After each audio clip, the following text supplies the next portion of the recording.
All right, we're going to begin this hour with a question on many people's minds these days amid all these major developments in the field of artificial intelligence. And that question is this: how long until the machines replace us, take our jobs? New systems from Google and Microsoft, plus a Microsoft partner called OpenAI, they're capable of doing things that we used to think were uniquely human, things like creating art, generating original writing. And the possibilities are truly gigantic, huge. But so are the fears about our jobs and about our wages in particular.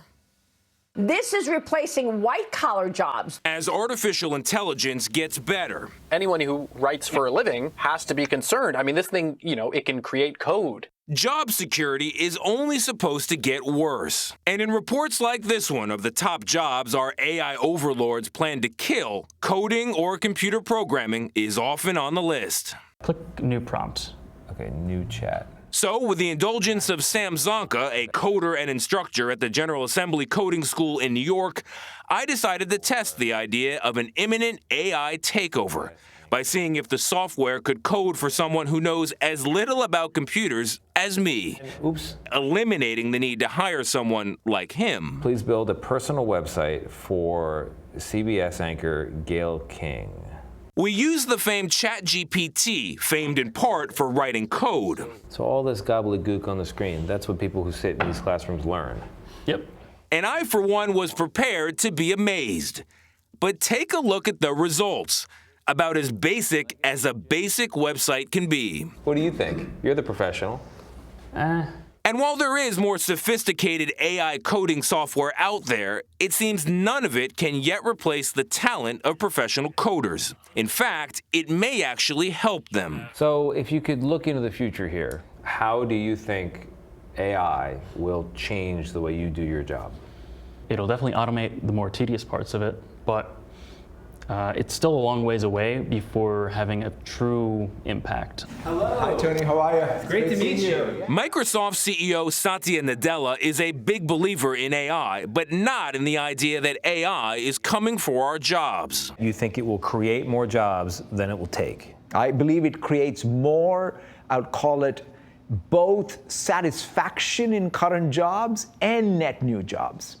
In fact, when we sat down earlier this month ahead of the launch of the new AI-powered Bing, he argued that artificial intelligence could help the economy across the board. My biggest worry is we need some new technology that starts driving real productivity. It's time for some real innovation. Do you think it'll drive up wages?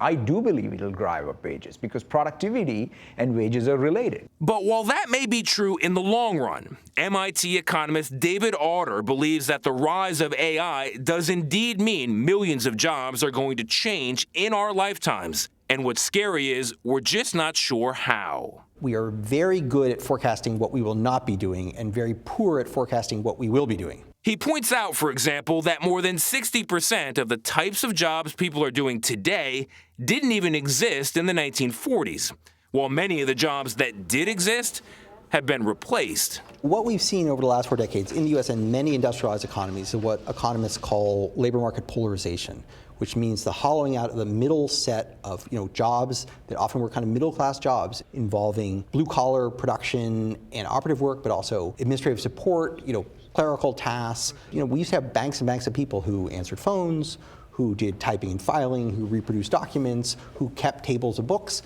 Many of those things are now done by machines. So when you say the job market has been polarized in the last 4 decades, you mean technology's come along, it's punched a hole in all these middle skill jobs, and the people who used to be here some have gone up here and made more money, but a whole lot of them have gone down here and they're making way less. And that's where the pain happens. That's especially where the pain happens. That also troubles Meredith Whitaker, who co-founded the AI Now Institute to study how all these new systems of artificial intelligence will affect our lives. They don't replace human labor. They just require different forms of labor to sort of, babysit them, to train them, to make sure they're working well. Whose work will be degraded and whose, house in the Hamptons will get another wing. I think that's the fundamental question when we look at these technologies and ask about questions about work. By degrade, you mean, you still have a job, but it's not the job you used to have. Yeah. But you better move apartments because you're not going to be able to afford the rent anymore. But back at General Assembly at a recent open house, all that worry seemed far away as we watched a new generation of hopeful students sign up to learn how to code, come what may. On a scale of 1 to 10, how worried are you as a coder about AI? At this moment in time, 2. A 2. Wow. The problem is that I'm not entirely sure if the AI that would replace me is 10 years from now, 20 years from now, or 5 years from now.